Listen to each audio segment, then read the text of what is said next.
even right now, if you're supposed to be kind of like a bikini competitor, but with a little bit bottom half of a bodybuilder, you look more like a physique competitor. Mm-hmm. Yeah, Yep. yeah. And then, as I said earlier about Christina Mendoza coming over, and Christina, she's been competing for quite some time, as a women's bodybuilder. And the question is, how long could she? Because it's gonna take some time for her to, she's looking really good. But even if she does get to that level, now look at this. This is like I mean, maybe a split from about a year or so ago till I think right about now, just with a few months difference. Only thing she's doing like with her hair, she's hiding her shoulders But yeah. and her I triceps. have a question. I noticed that. Hmm? What do you think about the people that double dip? Well, that's only the amateurs. That's the problem with the amateurs because when you double dip, that means, and the only reason to do that because some competitors want to take that opportunity to see how they stretch, see how they do in one class or one division over another, and that's allowed in the amateurs. But that should be cut out in the amateurs where you should like stick to when you come compete, like what they do with fit model. When you do fit model, you only do that division. You don't jump over to another division. And then it's also things as numbers game because some competitors they may not be enough competitors for that division. Like you will see girls jump from physique to women's bodybuilding. You see girls jump from physique to figure. You see figure to bikini. Sometimes I know one lady I interviewed, Tamika, Tucker. She did when she got a pro card. She was doing both figure and wellness, but she got a pro card in figure. And that's the thing is in the amateurs they allow that. But if they do the same rules like they do a fit model and cut it to okay, you do this one division, you'll do the other division. What it does is like you'll see how you gauge in that division, or you know, it forces you to, let me move to this division, just do that division. But the problem is the promoters make money off of how many divisions or classes you do at a show. So it goes back, it's a money thing. Mm. Yeah. Yeah. You see, yeah. And even though she's really good here, but still I think you can see some of the issues like around her shoulders. She still has those full round shoulders, a bit more capped. You- Her, She looked like she could have been a stay in bodybuilder. yeah, yeah. But the problem I is when mean, it somebody takes say, time to. go ahead. I said it takes time to lose that upper body. Because one thing she has to drop off on certain stuff. She has to cut back on certain carbs and food. Change her whole entire diet because you have to slim yourself down and also try to make yourself look softer. Because even though you do Oh drop a yeah. lot of muscle mass, you still have to have that softest look to it. But even girls in bikini are getting to the point where you look at them now. You see girls like this is a lady I saw Oh my god. Don't even get me around. started on the bikini girls. Yeah, It look and like they could be a figure.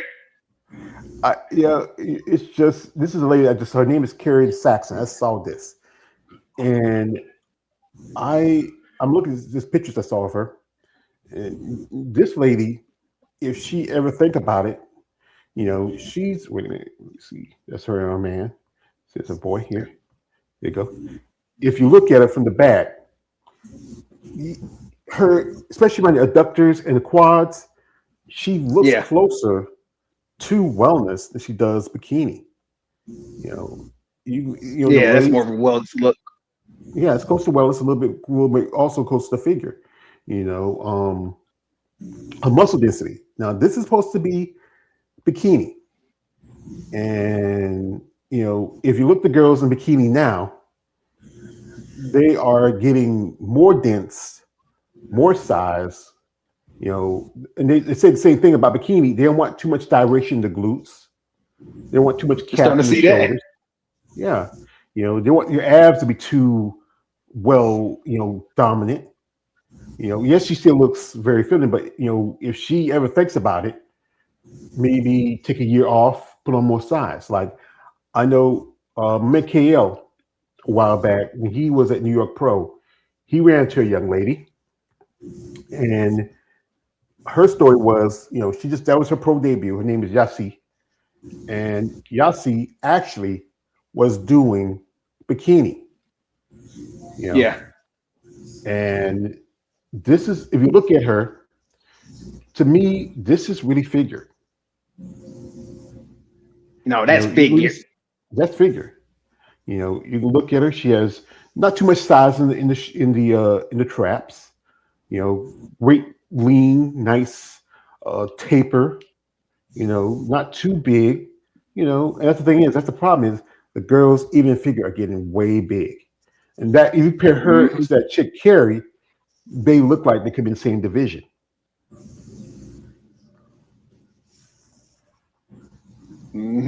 If you look at women like L'Oreal Chapados and bikini, she's starting to get some size on her.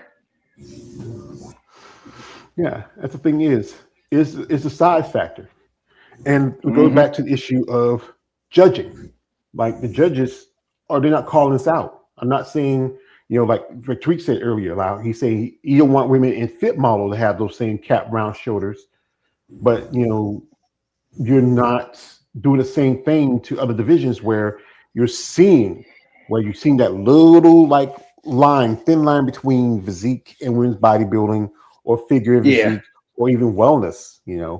Um, where does it end where you sit down and say, you know what, we created this division for certain criteria. So I understand if you want to come down there because it might fit you, but then at the same time, as an athlete, you should be able to want to evolve and grow. Oh yeah. It's called bodybuilding for a reason. If I was a coach, I'd be like, hey, maybe you should consider moving up to women's bodybuilding or Yeah, something like that. If I saw my client growing like that or downsize, if that's the case. the thing is, a lot of them they like the training and the dieting, the practicing. It's the hard part to downsize. Once you get into it, it's hard to step away from it. Yeah. Once you get going, you can't even stop. Once you start seeing the results, yeah, it makes you keep going. Yeah, it's bodybuilding. Like I said again, it's a very subjective sport. The discipline, Yeah. you can call it discipline, but it's always something about it that you need to work on. Um, I remember I was watching this video I found. It was from something I saw. Actually, I saw it on a site that I follow. As you know, I follow Girls with Muscle, and this Hmm. was it was like after show. If it was doing the show, it was Sandy Williamson, and if you know her, if you heard of her, the legendary Valentina Chapigan. Now, Valentina, remember, I'm thrilled to was be here with Sandy. was the first she was part of one half of Miss Olympia back in 2000. Her and Julia Yeah. Blachette. And if Okay. you I do remember, the set. yeah, and you remember that was the year they kind of split the baby. And Hmm. this is where I will say the birth of the physique division came from because it was like post after Kim Javetsky and before Leah Yeah. Murray came back. So this is the video I saw. It's with Sandy Williamson and another gentleman and Valentina, where really they get a breakdown of the poses. And if you look at it, even though Andrula is, that's not true, Valentina is bodybuilding, she's doing physique poses. And they used to do some of those poses too, but so Hmm. you get the point of it. So I'm about to pull it up here.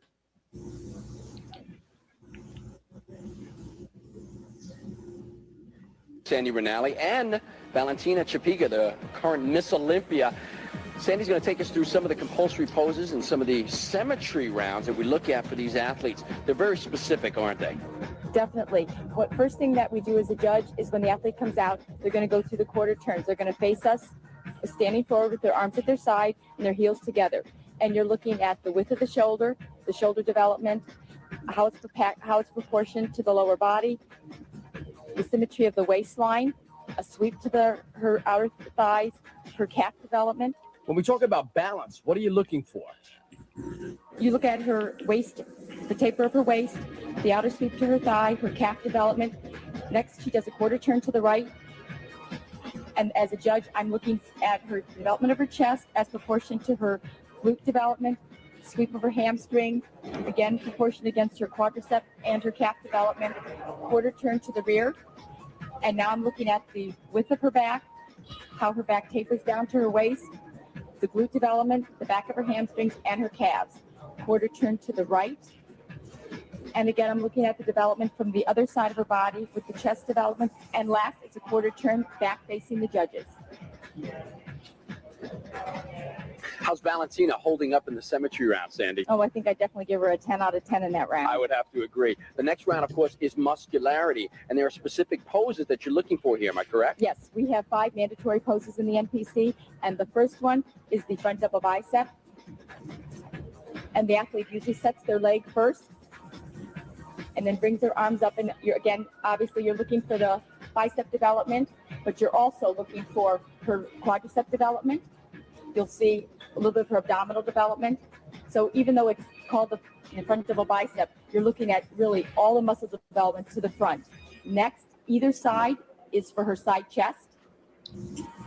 Does the athlete have a choice in terms of which side they can choose to Yes. pose here? Yes, and most athletes know that, which side is their is their better side.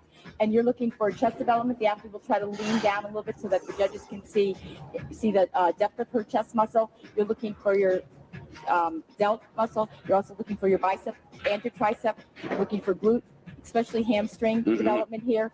And again, the front of the quad and also her calf development. Very good. And then she's going to do a back double bicep.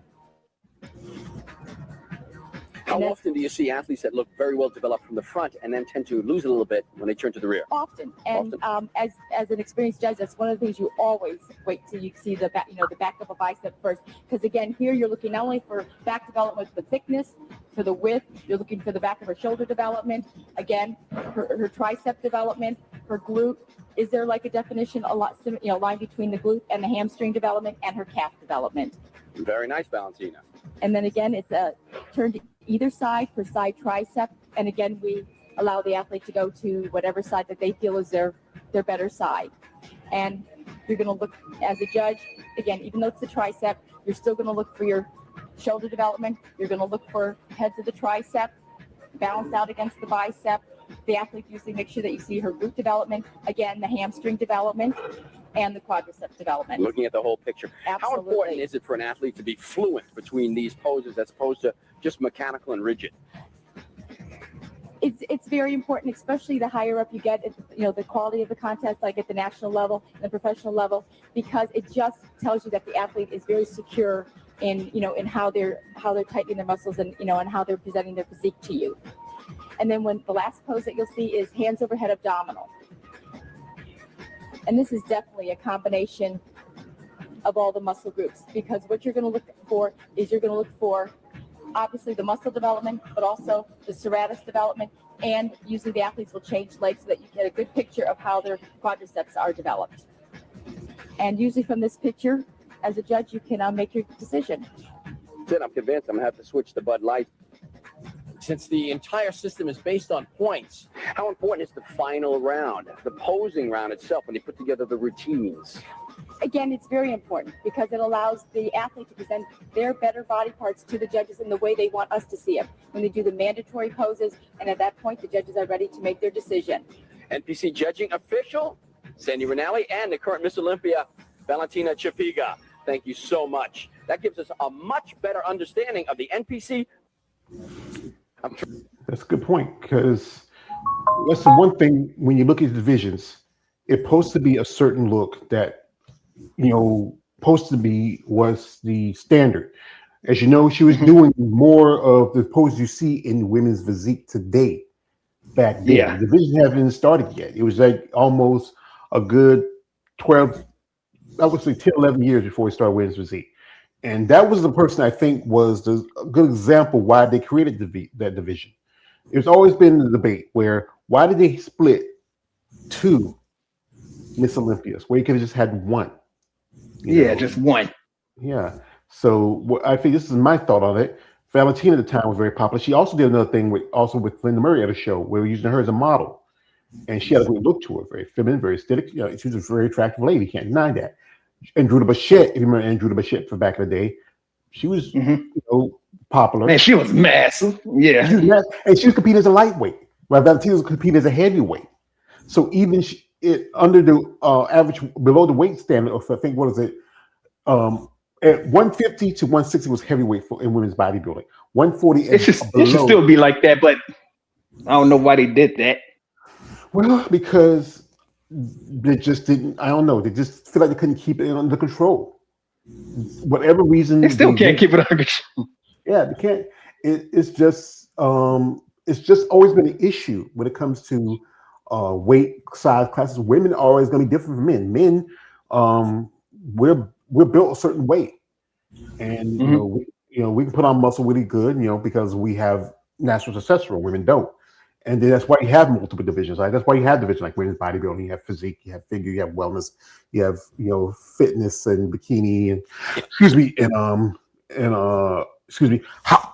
fit model. Well, I was waiting for you. Waiting for you to do it.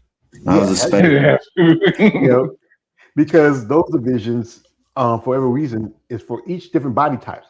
But that's the thing is, even though some women have their body types. And many of you Kale did with Lucy, she talks about how genetics fits into this, where I think some women can put on muscle naturally more than other women.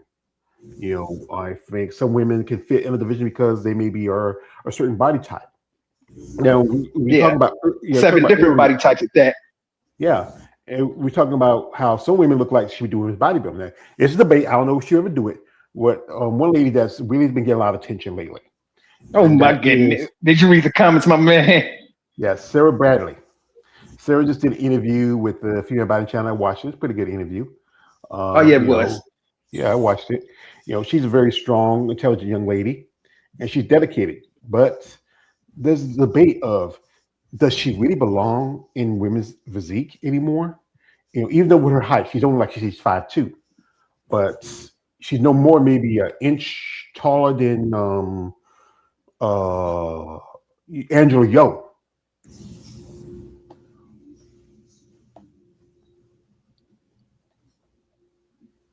I mean, look at that back. And this is just maybe think about a couple of weeks out, 2 weeks out from she's going to compete in Ultima, and also she said she's going to do Toronto in a couple of weeks after this. Now, this is just a couple of weeks out, and if he does trim down and drop maybe 10 more pounds so she'll be able to be in more condition, the question is, how should we look on stage? There's women right now in WPD that are still kind of, they still have that aesthetic of women's physique. If you look at a good example of that is Natalia Cuejo and Sarah Vilgas, who's been top 2 for the last 4 or 5 years. They both have small waists though. They have the small waist, and the thing is that small waist is the one thing that judges look at, because when you look at women's physique, you can have that smaller waist, like figure. That's why, like, if you look at Natalia, she crossed over from figure to do women's physique, and now she's the champion. Another example is Shanique Grant. Shanique was a champion for a good while, but now Shanique's doing well. Yeah. And if you look at wellness, again, how divisions evolve, women coming from other divisions like physique and women's bodybuilding. I probably should have gotten ready. Yeah, has that really affect the aesthetic of that division? I mean, for example, wellness competitor, look at Jay Cristaldo. Her arms are getting massive. It looks like she's not going to be in wellness not too long if she keeps it up. We got here in the comments section. Shout out to my man, Art of Female Muscle. I just dropped a link, brother. If you want to join us, man, Kiel just popped out. Appreciate you coming through. It says it's the same BS they've been doing with the women's division for the last 25 years. That's true. It's the Merlin. Yeah. Also, we have here from my man here, Dulce saying, "Hi everyone, how you doing, brother? How you doing?" And also he says, especially to my man George Page. Thank you, brother. Shout out to my man KL. He came through for a bit. He said he might come back, but appreciate him coming through. But that's the thing is, we keep talking about how, he's popped in here. Shout out to my man here. He's here. to our man, the Merlin. The Merlin. Hi guys. Hey. How's it going? Happy Sunday Fun Day. Hey, how's it going? Hope you guys have a good weekend. For me, every day is a weekend. I don't No, I mean, watch anywhere. Yeah. I mean a good Memorial Day. Well, thank you. We appreciate that. Yeah. But we talked about this several times, how when some of these ladies are coming from all the way from, women's bodybuilding, that's like they're jumping, by the way, jumping over 2 divisions to get into wellness. And some people say that it's a move because maybe it helps them look or something like that. But again, would that change aesthetics when you're bringing in some of those that development from women's bodybuilding all the way to wellness? I don't think it would.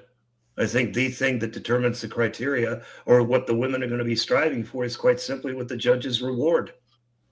I mean, they can try and slim themselves down as much as they can, but it's up to the judges as to where they place. And so even if they do want to jump 2 to 3 divisions, that's fine. I mean, they can do that. It's just a question, especially if you're going from like Christina Mendoza, jumping from women's bodybuilding 2 divisions down to wellness. It's going to take a long time to lose that upper body muscularity.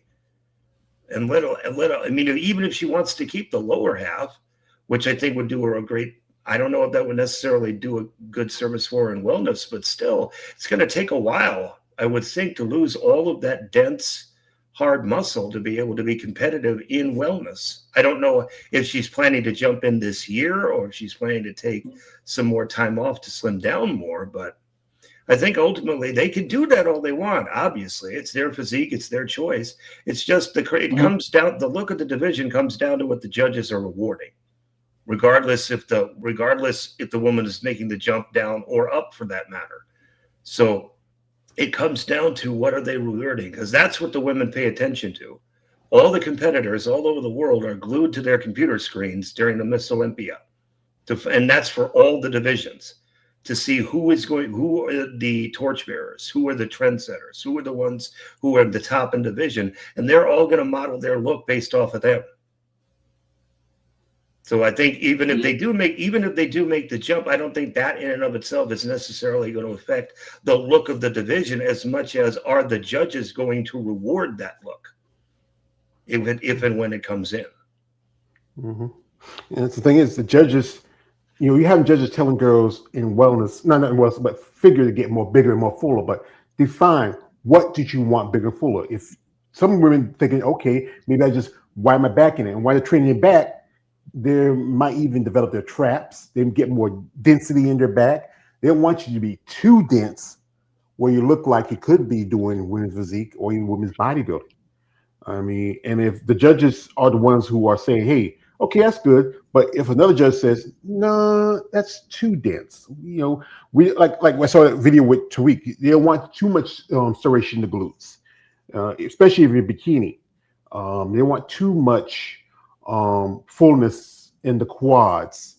They want that, like with fit model, they want that happy. No, they want you to look pretty much like the regular beach body girl. You just came off the beach. Yeah. Here. That's what they want. But then we having women coming from all the way from bikini coming down there, and you usually come down because you feel like, okay, that's the division that fits me. But if you've competed a long time in that division, and you have grown that division, and you feel like you're not doing as far, it's not that the problem is with your look. It's about what like you say the judge rewarding. Well, I mean, even if they do come down again, it's like they can come with a look that they think is going to be rewarded, but it isn't up to them. Mm-hmm. It's up to what the judges say. And then also what you said earlier is they're wanting to come up with something that the average girl would look like. Fitness comes along, they said that about that. Figure comes along, they said that about that. Bikini comes along, they said that about that. They've been saying the same shit for 25 years now. They haven't been consistent yet. It just astonishes me when they come out with this stuff and they keep making the same rationales and the same arguments as to why we need a new division. It's like, really? Then why in the world did you say that about all these other divisions when they came on? And now look at where they are. 7 divisions deep, right? Longer shows. And understand, guess what's going to happen? Fit model is going to get out of control. They're going to start rewarding a look that they're not going to like about that. And then that's going to get out of control. Then they'll do what they've done 5 times in the past. They'll issue a warning memo saying, hey, everybody needs to get smaller, or everybody needs to get it under control. They did it in 1994, 2000, 2004, 2015, and they did it with a meeting at the Rising Phoenix specifically for women's bodybuilding in 2016, because they said in the meeting, we want a toned down look. So that's the history of this. And if they don't do something to rein this in, we're going to see 8, 9, 10 divisions, and we're going to see shows that start on a Wednesday and ends on a Sunday. Exactly. Who's going to be able to go to that? No. Who's going to be able to take the time to do that as a fan or as a competitor? It's just getting ridiculous. Yeah. Mm-hmm. See, with the men, other than you have men's classic, men's physique, you have 212 and men's bodybuilding, and even those guys over there. Somebody see a video of a guy. He does. I think he was at Pittsburgh. He does men's classic, and he looks like he's doing men's physique. He looked like all you need to do is change his trunks and work on his legs, and he should do men's classic. But with the guys, they give that allowance. They can get bigger and huge. If you go back to the classic style of the Steve Reeves, or you go back to Arnold, or you go back to Lee Haney, and then you look at guys like Nick Walker and Samson Dula, and you look at Nick Urs, Andrew Jack, and even one guy who got to meet Derek Lungford. Those guys can get as big and freaky as they want. Mm-hmm. But the women are limited to by what they have to be. They have to look. With women, they're always going to be a different type. That's why with wellness, women do so well, because you have some women might have, like, good example, like Christina Mendoza, who's a little more bottom heavy naturally because she's Cuban. You look at someone like Natalia, who has a smaller waist. You look at someone like Sarah, who's very lean. You look at someone like Andrea, or you look at Teresa Invasic, who has probably one of the best backs for women's bodybuilding. She did take a stint. She did a step back, and she did do women's physique for about a minute, but then she was still not doing so well. I think when she did women's physique, that was 2021. She was 7th. That was at the Chicago Pro. That was the year in Atlanta, and she took 7th. She took I think she took a year off, and she made a return at a show called the Indie. At the Indie Pro. That's a show a friend of mine who I'm gonna bring up. Jada did, and Jada, as she's been through, at least in her competition as a pro, like she has 3 divisions. She did. I would say 4, but as a pro, 4 divisions. She's done 3. And she started out as figure, and then she switched over to physique, and then she started she did bodybuilding for a year or 2, and then she did wellness. And as she's going back to physique. And with Jada, I think with her, she's it's the height. I think Jada's a naturally tall girl, and to me, wellness is not a division for taller women. If you're gonna do wellness, I think you should be shorter. I mean, look at Loria Del Sol. She won 2, Pittsburgh and in New York. She's like 6'5", 5'11". She won them things, and she looked great too. So, will she do wellness? Yeah. That's go back to what Jeremy's saying. That's what the judges are rewarding. Her look. She has a certain look that they're rewarding. But generally, who wins most of the shows, especially at the Olympia, it's the Brazilians. And so those women are maybe at the tallest, maybe 5'4", if anything, above 5'5". And they have that more rounder, thicker hips, the bigger glutes aesthetically by genetics. That's why it's a lot tougher for women who don't have those ethnic traits to do so well. Shout here to my man here, Nodo says, I can't wait to see the day that George makes a interview with Arnold. That would be fucking great. It'll never happen. I'm not big enough for him to come on. Like I just George, I just have to come to talk to you and tell you that I'm not the bad guy here. Whoa, calm down, calm down. Get the chopper. Get the chopper, Dylan. So also he says, how much is worth the USA bodybuilding and fitness world, like TV or internet coverage, selling merchandise, selling products and promotions? Well, to me, they don't do enough of it.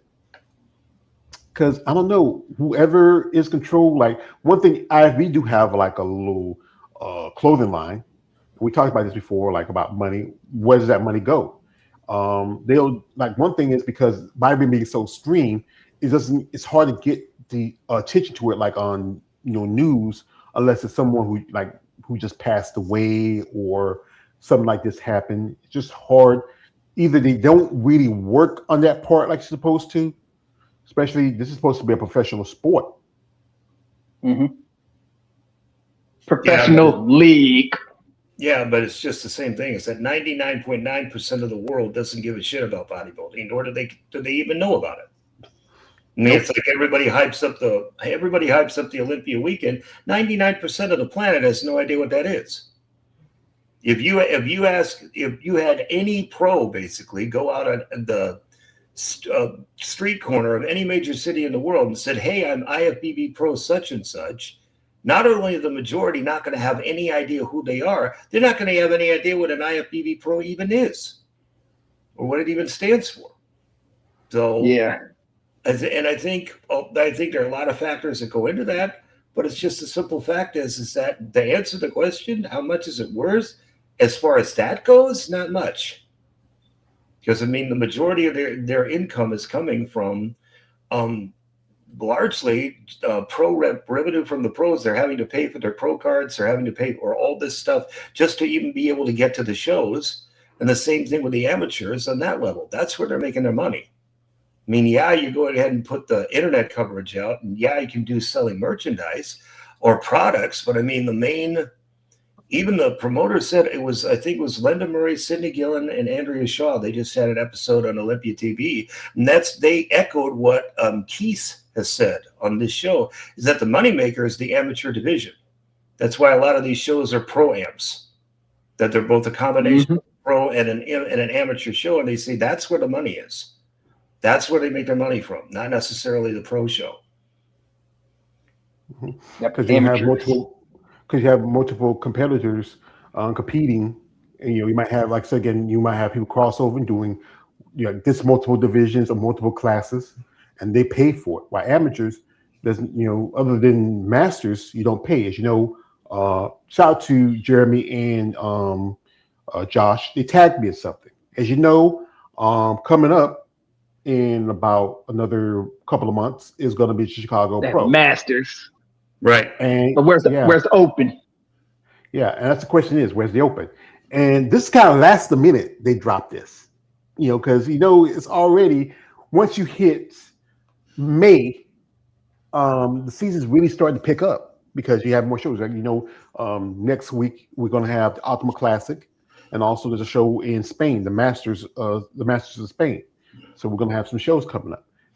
And I sent the links to some ladies. Some ladies say they would love to do the show, but they're not ready for it because they were probably going to do another show, which is going to be a Master show. Only one outside of, Mom said another Tim Gardner show is the Tampa Pro. Also, there's the Masters World Championships. And it's not that many shows outside of that. And also Toronto, they do 40 plus that do the Masters class. And if you're going to have, and the thing about Masters, you pay to play. And I think somebody told me it's like $300 to $350 per entry in each class. And we just had the Puerto Rico Pro. We only had 2 women doing women's bodybuilding, and you had the Triple O, which was that a week or so before, and you had a lot of ladies doing that. But then there wasn't as many ladies for that show because the cost of traveling that. And the thing is, if you're going to have, the Masters, wouldn't it be fair to also have you have both masters of women's physique and women's bodybuilding, all the other women's physique, all the other divisions going to have their masters, but you're not going to have the open for women's bodybuilding, which is kind of a slap in the face. Well, it depends. I mean, bear in mind you have to have a sanction fee to be able to get a division in. And as far as I know, it's a separate one for both masters as well as open.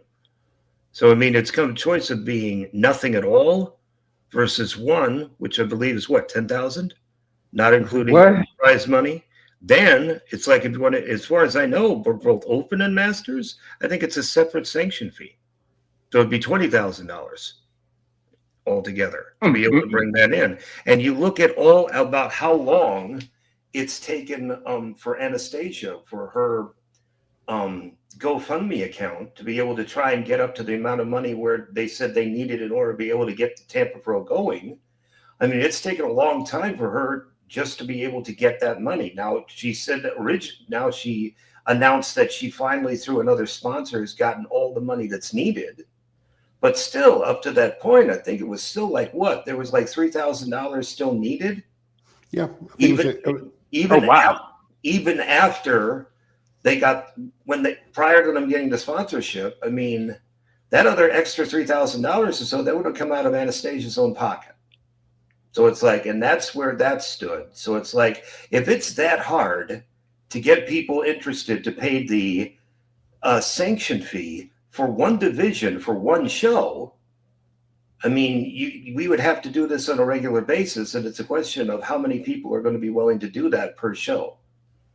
So, I mean, I think it's not necessarily a bias on the part of Gardner or anybody else. It's just a question of money. I mean, it may be that you need a separate sanction fee for open as opposed to masters. So that could be a reason why they weren't able to get the that makes sense. sanction fee. So yeah, and see, and with masters, since they're paying, they usually take that money from the masters payout to cover the cost of the prize money. It's depending on how many competitors. That's one reason you notice that this year, Linda Murray has taken the masters out of her show. She's not having it this year. It was a surprise. She had the last couple of years, but because last year she had a very low number. She only had altogether 4 women, and 3 were doing open and 3 were doing masters. And that was kind of it was kind of shocking when I saw that, because this is the Linda Murray show. She's she's probably one of the biggest advocates for women's bodybuilding, and you would think, but then some ladies were doing like either they did the Masters Olympia, and someone probably wasn't ready. Then some wasn't ready for the travel costs, but then some just did the Tampa Bay Pro. So it's just barely a week in between that show. So you tell me you have enough time, maybe just swing by. But then again, it goes back to the cost of expenses. Shout out to my man Nodos. He's asking some questions. Says, what's the most unusual thing or situations what happened in IB or USA bodybuilding world that never happened before? Let's see. Rotating stage, we don't have that. That's in Portugal. They do that. That's pretty cool. I know. I would say goes back to 2000 when they split the baby and had 2 Miss Olympias. I still never understand really the point of it, but then I think about it now, as I said earlier, because they wanted a Miss Olympia that was something that the IB can advertise, push around, because Valentina Shevchenko was very attractive. She has a great look to it, and they wanted the Miss Olympia that the crowd liked. That was Angela Bichette. That's one reason. I say getting rid of Miss International. Yeah, that was a great show. I mean, 35 years going down the drain. Come on now. Yeah, but that wasn't until 2013. Yeah. And then in 2000, though, you got to also remember it's on the heels of the 1999 Miss Olympia and the near disaster thereof, because one of the major sponsors for it, trying to remember what her name was, but she pulled out of that show because the advanced ticket sales were so abysmally low for that they said, okay, well, we're going to then pull the show. Joe and Ben Weeder step in and say, no, we're not going to do that. So they did have the Miss Olympia, but for the first time ever, they put it in the expo hall rather on the main stage. And so 2000 is coming off on the heels of that. And then Jim Mannion writes a letter to all of the female bodybuilders saying, yeah, we want muscularity. And then in big, bold letters says, but not in the extreme. So they're wanting that to change because they're not apparently at the time, they didn't want to necessarily see it to disappear. So the following year, 2000, they decided to enter in lightweight class. They had that from 2000 to 2005. But you're right, 2000 is a unique year in that you had, instead of a lightweight and a heavyweight and then duke it out in the overall, which was 2001 to 2005, in 2000, it was 2 Miss Olympias. So that would be the historical reason why they did that, is they're trying to come up with some alternative so they wouldn't have to go through what happened in 1999 all over again. Mm-hmm. Yeah, bring tension, And the next year came back was Julia Bergman. She wins the title. Some feel like, personally, I felt like it should have been Vicky Gates. That's just me. But, and then Linda came back. And I think when she came back, she kind of maybe helped a little bit. And then you have Iris Kyle, and Iris holds the title for a good while. And right by the time physique was coming in, and here comes, Jalen Bailey and Dana Lynn Bale, yeah. And then you had quite a few ladies coming from all the way from women's bodybuilding on down. Like Valentina, she moved down. Remember, Derek Kearns moved down. My late dear friend Ronnie Korsma, she came back and she moved down to women's physique. Somebody in the poster has talk about people like Zoe Lindsay, and Zoe was a pretty big girl. Zoe was at least 6 feet tall, and coming down from all the way from women's bodybuilding to women's physique. And Sheila Bleck. With Sheila, Sheila's kind of like, I put Sheila in the same lane as Sheena Olick. She's never going to really be as massive, but she has that great kind of. I would say I would compare Sheila Bleck to Sarah Vilgas, but I think she's a lot bigger than Sarah. Sarah was a little bit smaller if you look at her, compared to if you look at someone like Sheila Bleck or even Sheena Olick. Yeah, I agree.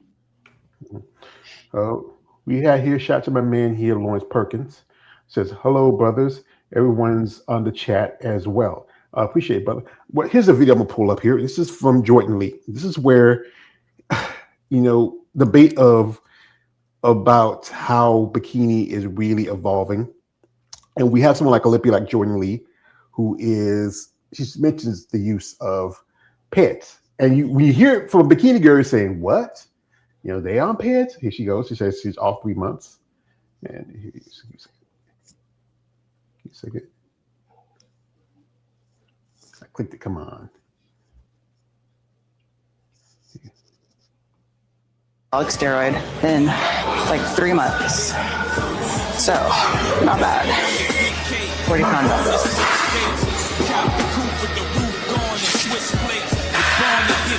Yeah, she mentioned she's been off 3 months and she's doing 40-pound belts. Now, I've seen her and she's not a big girl. She has a great physique, a great look to her.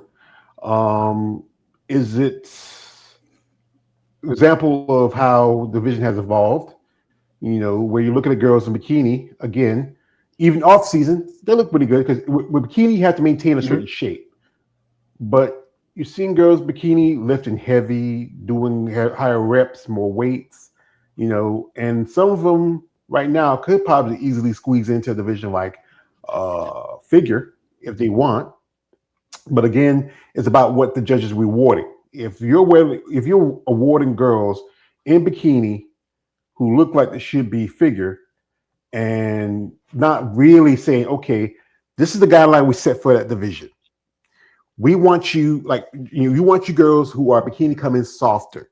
Like the same thing with Jeremy say about Jam Mannion talking about, and he's still head. Jam Mannion's still head of the IFBB, but you know what? He's not doing much. Everything's is mostly in the hand of his grandson Tyler. Tyler, I'm like this. You haven't competed. Yes, you've been around the sport, but you hadn't really been in the game. You hadn't had no skin in it. We know who you are. You're who your grandfather are, who your father are. He's basically saying he's Michael Corleone. You know, he's Michael. His father JM is Fredo. And he was appointed, not elected. So Exactly. Another big thing That's to a good- point out. Yeah. Is that there was no election to decide him as to whether or not the competitors thought he Like, was good should we enough get to be this guy? the head of the guy. Yeah. So Everybody raise your hand for what this guy, what's that type of, he was just like thrown up in there, basically. And just And then last week he did. Go ahead. yeah, go ahead. Just the thing that strikes me, why in the hell is anybody in bikini on Pets? Why? What is Look at him. Anastasia Ryder, she went on a podcast a while ago. They were talking about the crazy use of PEDs among bikini girls. She said that she knows of girls who are microdosing trenbolone. For people who are not familiar with trenbolone, that's 5 times stronger than regular male testosterone. And regular male testosterone, as opposed to the variations that you've got that are going out there, that shit'll turn you from a woman into a man. And trenbolone is 5 times stronger than that. And according to Anastasia, there are bikini competitors who are microdosing tren. Why the hell would anybody in bikini even think of taking PEDs in the first place? What are you going to get out of PEDs that improved training and dieting won't do for you in bikini? Mm-hmm. What is the point from the get-go as to why you would do that? It makes no sense. Just because I think that's one thing about bodybuilding, because it's influencer. It's because half the people that hang out with are bodybuilders. It's guys in bikini, guys in open, guys in classic. Some of them are in relationship with men that are in the sport. Some have coaches that are competitors, and they see it's like the old term: monkey see, monkey do. And basically. And this is the reason why they brought in, fit model, because they want to get thrown back. But as we said earlier, it won't take him long for that division start to look like the division is supposed to be rebooting from. Right, and then they'll come up with another one. They'll come up with another one and come up with the same rationale for it. And the whole cycle will follow all over again. Yeah. And, and that's the question goes back to when you come into the division, okay, you start off, I know quite a ladies who done bikini first or done figure first. Then they eventually move up. And then you decide after time, especially if you get older and you don't put on the size and the mass like you used to, it's easy to go down. And what in some parts with the masters, they give that ability to switch back and forth. That's the only class we can double dip. Like I know ladies who done masters, like I interviewed Ann Gruber. She done masters in both open women's bodybuilding and physique. I remember when she was doing an interview with us, she talked about how Sandy Wilson, that's somebody who deserves to be a head judge, who deserves to be maybe the head of because she understands. Shout out Sandy. This gave her an award for lifetime achievement. That's a nice thing, but you know what? Someone like Sandy who understands how the sport works, how it evolves, deserves a higher position. She did. Yeah, it says my man Jeremy had to drop out. Gotta go, guys. Appreciate it. Thank you, Jeremy. Thank you. I appreciate you coming through. You really get some good feedback. I really appreciate that. Insights. Yep. Yeah, he's very knowledgeable. He's our Merlin. But that's right. That's the thing. It goes back to what do you want in the criteria? Why are there no like if you're having competitors who look like it should be in a division, they should be penalized. You should be next to the bottom. You shouldn't be in top 3, top 5. If you look like you should be in women's bodybuilding or figure or physique, and depending on what division you are in. If you are a figure competitor and you have bigger shoulders, your trap's a lot larger, you have more, your quads are bigger, you don't have the smaller tapering waist for that division, where I would say more just your approach to the competitor, say, hey, you know what? I don't think it's your division, And if you do go back down, and you decide to come back up, like what Jada did. She went over she did wellness for a bit, didn't work out. Now she's going back to physique. Just dip your foot in the water, see how things go. That's what she did. Like, hey, this is for me. I'm going back to physique, basically. We have your numbers. I just sent him a link, and he's picked it up. My man Alex. We haven't seen Alex in a while. Hey, Alex. Shoot, new haircut. Hey, my man. Yeah, I just got off at work. Sorry I'm late. That's all right. Heading That's into all 4 right. o'clock. shoot, I had to rush as quick as I could. Just a Well, little no, I notification. shoot, he got a little beard going. Okay, look at you. I'm gonna Yeah. shave this off tomorrow anyway. I got work again tomorrow anyway. I got some things, got some couple barracks due to do tomorrow. So Alex, you've been to shows, you met some ladies. Do you feel like certain women belong in their right division? Or you feel like some people should go to the division that fits their aesthetic? Well, like I said before, it truly depends on the athlete herself. If she's happy with her division, she can keep doing it. If whatever she was placed below is, or if what the judge is not satisfied, she has the choice to either, change or retire. It's up to them. Not it's up to them. It's all personal. It's just up to them. That's all I can. I'm fine with either direction they take. Yeah, that's good. Yeah, that's personal. But also, thing is, also genetics too is a factor. And if you are a woman who can put on more size and muscle, and you're in a division that you don't fit, well, I understand that you want to stay in the division because your personal reason. But if you're not doing well, if you are not placing well, like I've seen ladies who were doing physique, but then moved to women's body. A good example, Sherry Priami. She struggled. She competed good while. She did all right, but then when she moved up to women's bodybuilding, she got 2 Olympic qualifications. Yep. She could have got a third.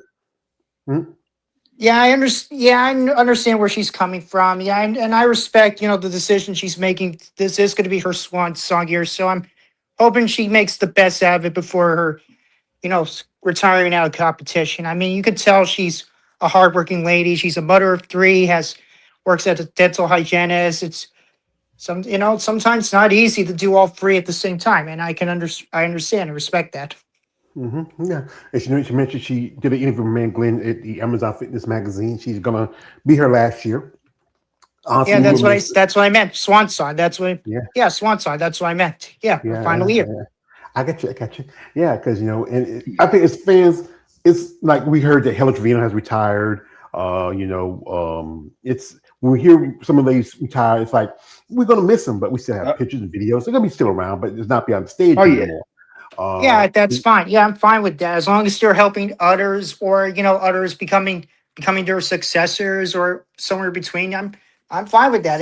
It's like a cycle. It's a cycle. It's like the circle of life. We're born, we live, we die. It continue. The circle of life. Sing it. It's a Simba. Yeah, great movie. Yeah, I know. Generally speaking, yeah, great movie. When he said that's one of my favorite Lion movies growing King. up.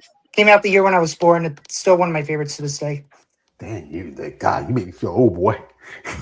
Yeah, I think how old was I when we came out? I think I was just in my early 20s. Yeah, shit. I mean, I know the French. Yeah, those series went through a lot. Had a spin-off TV show, a couple spin-off TV shows, 2 direct-to-video sequels, a live-action remake, and a prequel to that, and of course a Broadway musical.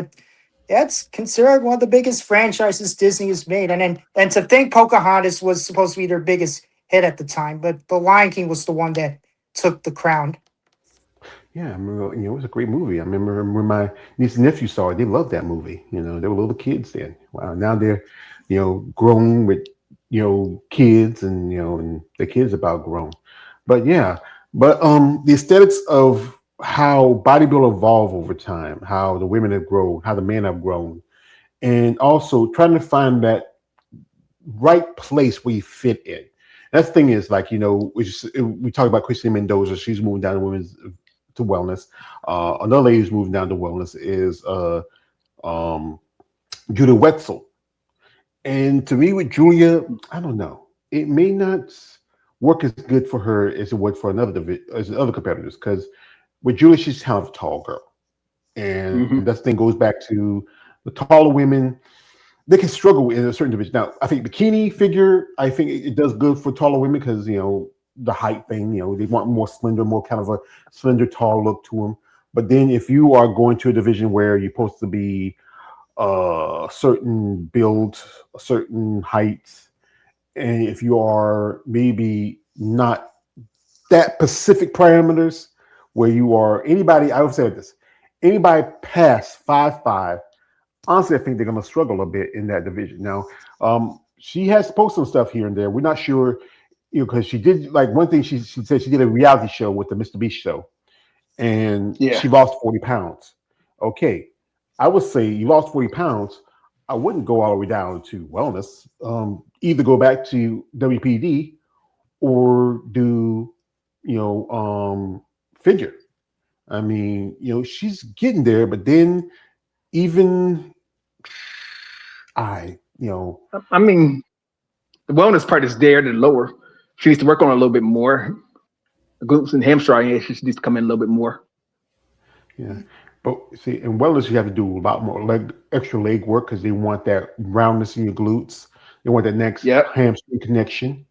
And again, at least once a week for upper body.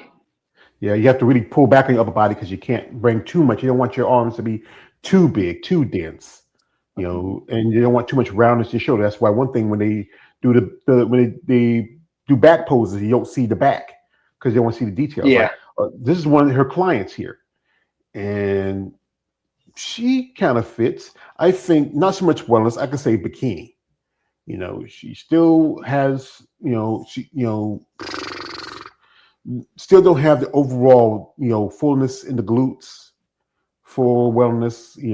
Not as the tie-ins are not as well. It's still developing, but maybe just do bikini and see how you do before you really seriously get into a division like wellness, because it's just, again, who dominates that division?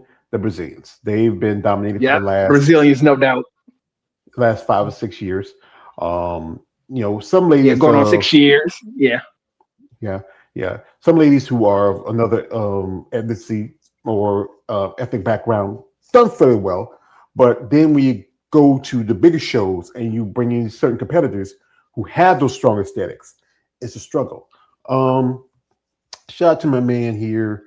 Noah says, do you think that FEB are underrated towards men's bodybuilders? Well, I can't really say what the men think because, like I said, I don't follow the guys like that. Most of them, I don't follow the guys. They respect the female counterparts, but generally they, I think, prefer some guys probably prefer something more aesthetically pleasing, more feminine. Now, I knew quite a few guys who are bodybuilders who are in a relationship with women who are in bikini or figure or wellness, and some who are in relationships with physique competitive bodybuilders. Again, I can't tell you what the guy thinks because, like I said, I don't pay attention that much to them. My challenge is about paying attention to what the women want and what they're looking for. But again, it's always going to be the men's division is always going to be the ones that get attention. They're the ones who get the money. They're the ones who can go as big and huge and massive as they want because there's no real guidelines for men. Now, like with 212, they don't like it because they feel like it's smaller guys, and that's one thing I know. This, especially when I do content MMA, they don't like the smaller divisions in the MMA because they don't like smaller guys. They like the bigger guys. I think the highest they like to go from anything from middleweight is probably the lowest they like to all the way up to super heavyweight. And but the thing is about that's fighting. Those guys sometimes can move more, go faster than their bigger counterparts. But with men and women, there's always going to be that biological separation. Men have natural testosterone; they can build muscle and size faster than women, and women have to use stuff to help them to get that way. But we go back to the thing where bikini competitors are using it, and like a man, Jeremy mentioned turnerball. No, I've heard this stuff because I've heard fighters. Yeah, I heard that stuff too. Mm-hmm. And you shouldn't. It's one thing I heard somebody say. For bikini competitors, it's a lot harder because they have to maintain a certain look, very streamlined, very feminine, and that's the hard part to do. But with the other divisions, they can grow, put on size, develop. They're given that little bit of leeway. But if you're doing like a division like Fit Model, you have to maintain a very ordinary, everyday girl look, the beach body girl look. But after a while, some of those women are going to be influenced by what they see in the other divisions, where women are growing, developing. A couple ladies I interviewed actually did bikini, they went towards to Fit Model, and they feel like to get the pro card Fit Model, they want to go back into bikini when they hit as pros.